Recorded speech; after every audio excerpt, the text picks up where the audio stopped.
Welcome to Back Care Month at Experiential Anatomy. I'm Lizzie Lasater. Joining us is Judith Hansen Lasater. Hi, Mama. Hi, Lizzie. Here's the website, experientialanatomy.yoga. We're heating up. We're getting excited about our upcoming back care course, webinar course. Mom, today I want to talk to you about hypermobility. So we asked for questions from our community, and I'm just looking it up. Linda asked, how can we hypermobile people take extra care in yoga practice? And how can we heal ourselves? Well, let's talk about what hypermobility is. When you move your body, you have soft tissue that does it. Soft tissue called muscles. Mm-hmm. Ligaments hold the bones to bones. They also help with movement, the direction of movement, the stability of movement. And what hypermobility usually is the ligaments themselves are too loose. Now, this can be genetic. It's more common in women because of the estrogens that we have. So when we move, we're going to stretch. The muscles stretch, the ligaments stretch, the tendons, which are part of the muscle, stretch, the fascia stretches, the skin stretches. Sometimes I even think the bones stretch. So unfortunately, what is sort of a meme in the yoga world is just to get as limber, to get as loose as you can, but this is not necessarily healthy. You're a hypermobile, I'm hypermobile. Generally, it's the ligaments, the integrity of ligaments. You inherit that in part from your parents. So I've had students that have tight ligaments, tight muscles, loose ligaments, tight muscles. Any combination of those things. So generally for hypermobile people, my request of you is that wonderful word that starts with M. It's not mother. Another wonderful word is moderation. If you're already hypermobile, you do not want to go to the extreme ranges of your stretch and stay there. Certainly not stay there. You want to go and back up. You want to let your muscles get a little tighter. Hold on to your seat here. Get a little tighter so that they provide some resistance, some of the element of fire. People who are hypermobile are just water. They're just too movable. They're like noodles that are overcooked, and there's no fire in that, and there's no balance in that, and there's no harmony in that, and there's no integrity to your body as an orchestra if you're too mobile.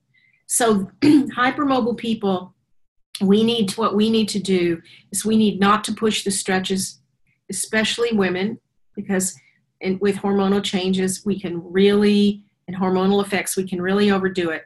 And then we need to actually be strong. Make sure that we have strength and that we help the muscles create more resistance and support to our joint structures. Because over time, I think if you push the joint way past its normal range and the tissues around the joint, it contributes to joint problems later. Mm-hmm. This is my theory. That's okay. By other people, but my theory as well. So before we close, I want to ask you to just give us maybe one example. This course that we're launching soon is about back care, so specifically back pain.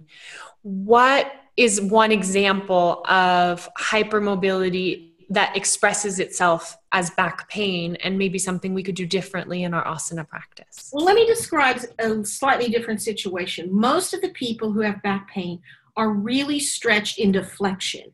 Mm-hmm. The thoracic spine is overstretched on the back side, the lumbar spine, and a lot of the neck. When you carry your head forward, you're actually in flexion from the bottom part and extension from the top.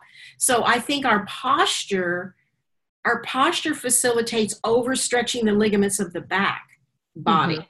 Mm-hmm. And so the front body, like our pectoralis group, our shoulder girdle group, and our hip flexors, we get tight in the front.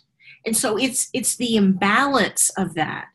What you want is harmony in the orchestra. You want balance of strength and flexibility on all sides of the joint. So part of what what I found actually is for many people who come as beginners to my class, Tadasana is a back bend. Because they've been so rounded that just to come back, and this releases, just like when you bend forward, your shirt will stretch on the back. And just Can you hear the thunder outside? No.